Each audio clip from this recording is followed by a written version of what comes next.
भगवान की लीला में विशेषता है, यदि वास्तव में भगवान की तरफ कोई व्यक्ति लग जाता है, भगवान की लीला कथा को श्रद्धा भक्तिपूर्वक सुनता है, विश्वासपूर्वक सुनता है, पढ़ता है, तो उसे भगवान की भक्ति जरूर मिल जाती है, संसार से वैराग्य जरूर हो जाता है। जी ये निश्चित। महाराज जी, आपने इतना पढ़ने के बाद ये वैराग्य क्यों अपनाया?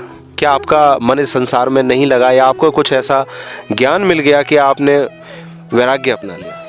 हमें भगवान की लीला सुन आप करके इस जंगल के बीचों बीच क्यों रहते हैं? आपको डर नहीं लगता है यहाँ पर? आत्मज्ञान क्या होता है? आत्मज्ञान उसे कहते हैं जैसे हमें भूख लगती है।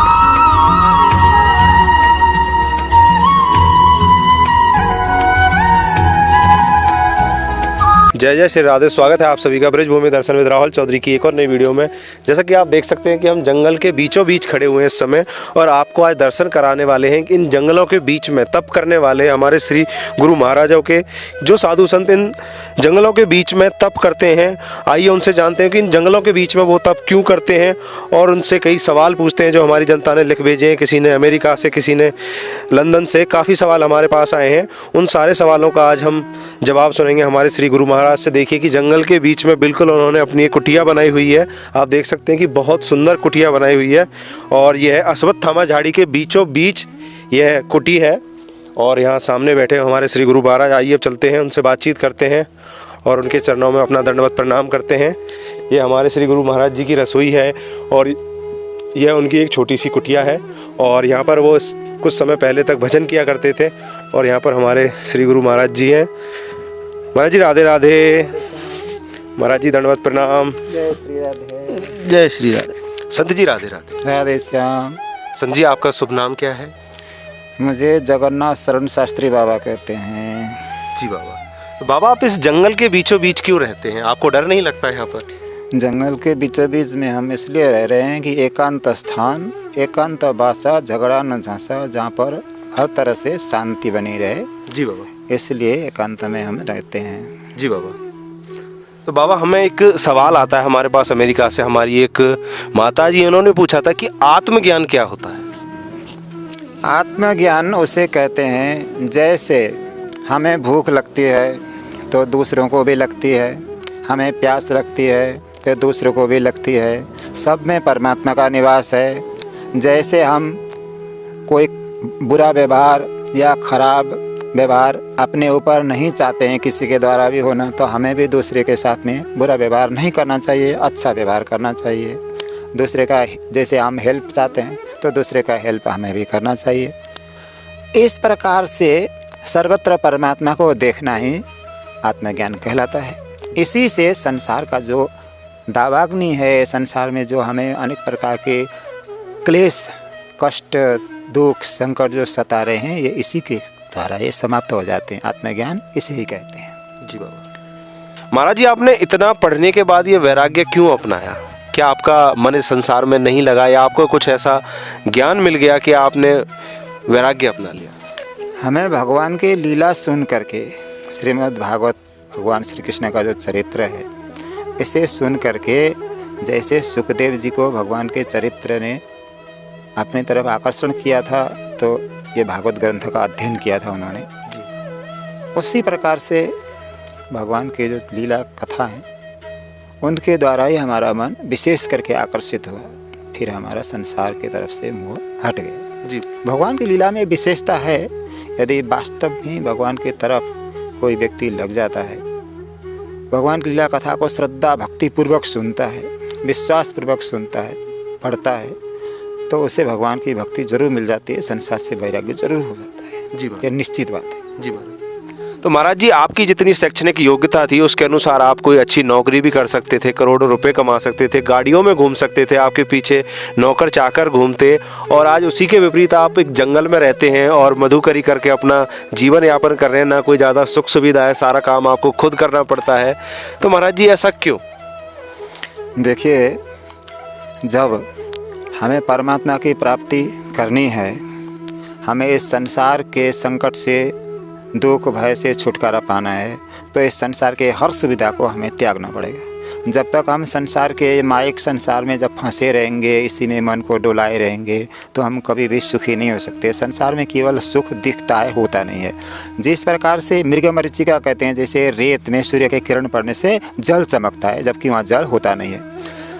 रेगिस्तान में प्यासा हिरण पानी के खोज में डोलता रहता है, उसको कुछ दूरी में रेत में पानी जैसा चमकता है, तो वहाँ तक दौड़ करके जाता है, वहाँ पानी नहीं है, फिर वहाँ से देखता है कुछ दूरी में और दिखाई देता है, ऐसे करते करते मर जाता है। संसार में सुख केवल आभास मात्र है, दिखता है। इसको गंधर्व नगर कहा गया है। गंधर्व नगर आप समझ लो कि टेलीविज़न को मतलब एक उदाहरण दे रहे हैं हम। टेलीविज़न के अंदर में आप कितने फल, मेवा, मिष्टान या मतलब अनेक सुंदरी सुंदरी नारियाँ और अनेक मकान, बिल्डिंग, अनेक जितनी भी चीज़ दिखते हैं तो वो देख ही सकते हैं। वो भी क्षण भर के लिए, ऐसे नहीं कि हमेशा दिखती रहे, क्षण भर के लिए दिखता है। तो इसी प्रकार से ये संसार है, ये क्षणिक संसार है, क्षण भंगुर, इसको नाशवान कहते हैं इसे, और पग पग में इसका प्रलय होता रहता है। देखिए, जन्म हुआ, बालकपन हुआ, किशोरावस्था आई, जवानी हुई, फिर अधेड़ अवस्था आई, फिर बुढ़ापा आ गया। किसी ने नहीं देखा कैसे कब बीत गया है, किसी ने नहीं देखा, किसी पता ही नहीं चला कि कब तो किशोरावस्था बीत गई, कब जवानी बीत गई, कब मतलब अधेड़ अवस्था बीत गई, कब बुढ़ापा आ गया, किसी को पता ही नहीं चलता है। तो ये भगवान की ऐसी माया है, इस संसार में माया फंसाती है। भगवान की दो पत्नियां हैं, एक तो माया है, एक भक्ति है। भक्ति तो संसार से उबारने वाली है, भगवान की तरफ ले जाने वाली, और जो माया है वो संसार में फंसाने वाली, संसार में नाच नचाने वाली नर्तकी है। अब आजकल भी आप जानते हैं, मतलब जो बॉलीवुड में जो चल रहा है नर्तकी जो है, उसमें सब मतलब अंग प्रत्यंग का प्रदर्शन कराते हैं, मतलब यानी मतलब हमारे जो संस्कृति है, भारतीय संस्कृति, हिंदू संस्कृति, सनातन धर्म, इसके तो बिल्कुल ही खिलाफ है वो। और क्या करें, अयम तु युग धर्म वही वर्तते कस्य दूषणम तस्तु पुंडरीकाक्ष सते निकषित। ये कलयुग है, दिस इज कलयुग। तो कलयुग का धर्म है, ऐसा सोच करके भगवान भी इसमें कोई डिस्टर्ब नहीं करते हैं। कहते हैं कि भाई जैसा जो करेगा, मतलब करने के लिए मैंने स्वतंत्रता दी है। कर्मण्येवाधिकारस्ते मा फलेषु कदाचन मा कर्म फल हेतुर्मा ते संगोष्ठो कर्मणि। कर्म करने का अधिकार जीव को दिया है, परंतु जो फल है, जैसा करेगा वैसा फल भगवान अपने हाथ में रखते हैं। तो फल देने का अधिकार भगवान को है, कर्म करने की स्वतंत्रता भगवान ने जीव दे रखी है। तो सर्वोपरि मार्ग भक्ति का ही मार्ग है। संसार के जो क्षणिक भोग हैं जितने भी, यानी आपने बताया ऐश्वर्य जैसे बड़े बड़े बिल्डिंग या गाड़ी में घूमना, ये सब क्षणिक चीज़ हैं। इससे इंसान या जीव मात्र कभी भी सुखी नहीं हो सकता है। इसमें अनेक संकट हैं। थोड़ी देर के लिए सुख है, जैसे हाट बाज़ार में आप लोग जाते हैं, हम लोग सभी जाते हैं, तो वहाँ सौदा लेने के लिए जाया जाता है, उसी हाट बाज़ार में रमने के लिए नहीं जाया जाता है। तो ये संसार एक प्रकार का मेला है। मेला देखने के लिए कोई जाएगा और मेला में खो जाएगा तो वो बुद्धिमान नहीं माना जाएगा। वहाँ से जो कुछ सौदा लेने के लिए जाए, उसे सौदा अपना ले करके आ जाए। जो काम की वस्तु है, विशेष ज़रूरी वस्तु है, उन्हें खरीद करके जल्दी से जल्दी लौट करके आ जाए, ये तो उसकी बुद्धिमानी है। यदि ओहो ये तो मेला में तो बहुत अच्छा है, यहाँ तो खाने पीने को भी अच्छा है, देखने को रहने को सब तरह का सुविधा है, इस प्रकार से वहीं पे फंसा रहे तो वो बुद्धिमानी नहीं है। तो इस संसार रूप मेले में सभी जीव आए हैं। अब इसमें खेल भी होते हैं, तो जो खेल होते हैं उसमें अच्छा जो पाठ करता है उसको इनाम मिलता है, और जो उसके विपरीत खराब काम करता है तो उसको दंड जुर्माना भी मिलता है। ये सब भगवान की, जैसे भगवान का कानून है, विधान है, ये एक प्रकार का संविधान परमात्मा का जो शास्त्र है, जैसे मनुस्मृति, वेद शास्त्र, पुराण जो है सब, तो ये सभी भगवान की लीला के अंतर्गत हैं। माया का खेल भी बाहरी लीला है भगवान की, तभी हम सभी भगवान की लीला के अंतर्गत हैं। हमें ये सोचना चाहिए कि भाई मूल रूप से तो परमात्मा ही हमारे परम पिता हैं, हम उन्हीं के बालक बच्चे हैं, तो हमें उनके पास ही जाना चाहिए और उनका ही चिंतन करना चाहिए। संसार में जो मायिक पदार्थ है उनमें नहीं फंसना चाहिए। और विश्वास गुरु वाक्येषु स्वस्मिन् दीनत्व भावना, यानी शास्त्रों में और गुरु वचनों में, जो सद्गुरु हैं उनके वचनों में प्रमाणित रूप से विश्वास करना चाहिए।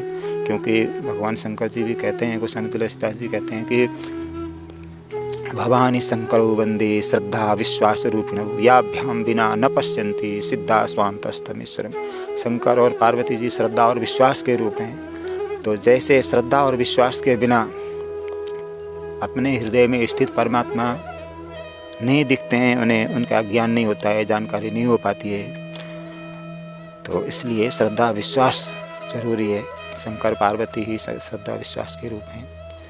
और श्रद्धा में जिज्ञासा होती है और विश्वास ज्ञान में होता है ना। तो गुरुदेव भगवान ज्ञान के स्वरूप होते हैं। गुरुदेव सब कुछ जानते भी हैं और अपने शिष्यों को जनाते भी हैं। सोई जानई जय देव जनाई, जानत तुम ही होई जाए। गोस्वामी तुलसीदास जी कहते हैं कि जिसको परमात्मा अपने स्वरूप का ज्ञान करा देते हैं वही जानता है, और जानते ही वो परमात्मा के स्वरूप में ही एक ही भाव हो जाता है, यानी अलग नहीं रह सकता। कि परमात्मा को जानने वाला कोई भी आत्मा है वो परमात्मा से एक हो जाता है, यानी वो अलग से ये परमात्मा है ये मैं हूँ ऐसा नहीं जानता, वो परमात्मा से एक हो जाता है। जैसे गंगा जी जा कर के मिल जाती है, जमुना जी जा कर के मिल जाती है, और सरस्वती जी मिल जाती है, जब मिल करके सब एक ही हो जाते हैं सब। ऐसे ही परमात्मा से जो ज्ञान प्राप्त कर लेता है परमात्मा का, वो परमात्मा ही हो जाता है। जी हाँ, परमात्मा स्वरूप से अलग नहीं रहता। तो महाराज जी, अभी तक आपने कोई साक्षात अनुभव किया हो या श्री राधा रानी जी और कृष्ण जी के दर्शन करने का आपको कभी सौभाग्य प्राप्त हुआ हो? देखिए, ऐसा है कि कलयुग में भगवान आप और हम जैसे बतरा हैं इस प्रकार से नहीं मिल सकते। कलयुग है ना, इसमें बहुत विक्षेप हैं, बहुत बाधाएं हैं। स्वप्न आदि में मिलते हैं भगवान, स्वप्न आदि में दर्शन भी देते हैं और कुछ प्रेरणा भी करते हैं। अब कलयुग में ही थे, जैसे ये मीरा जी थी, मीरा जी के साथ में भगवान बातचीत करते थे, वो साक्षात रूप से ही करते थे। सूरदास जी भी कलयुग में ही हुए, उनके साथ में भी साक्षात रूप से भगवान दर्शन भेंट हुआ था और बातचीत करते थे। सूरदास जी ने तो यहाँ तक भगवान से लड़ाई भी की थी। तो जो कुछ भी हैं सब परमात्मा ही हैं। हमें जानने की भी ज़रूरत इतना ही है और ज़्यादा जानने की ज़रूरत नहीं है। और परमात्मा को प्राप्त करने के लिए हम जिस स्थिति में, जिस अवस्था में जहाँ भी हैं, सभी को परमात्मा का स्वरूप देखते हुए किसी से भी वैरभाव न हो, सबकी हम सद्भावना पूर्वक सहायता करें। जहाँ पर ज़रूरतमंदों की, गरीबों की, जिसको कोई भूखे प्यासे को भोजन करा दें, किसी को लत्ता कपड़ा से सेवा करें, किसी को जैसे कोई रहने के लिए घर नहीं तो कुछ झोंपड़ी बना दें। जैसे भी हम दूसरे के हेल्प कर सकें, सोशल वर्क की भावना हमेशा बनाए रखें और ट्रू सत्य बोलें, है ना, और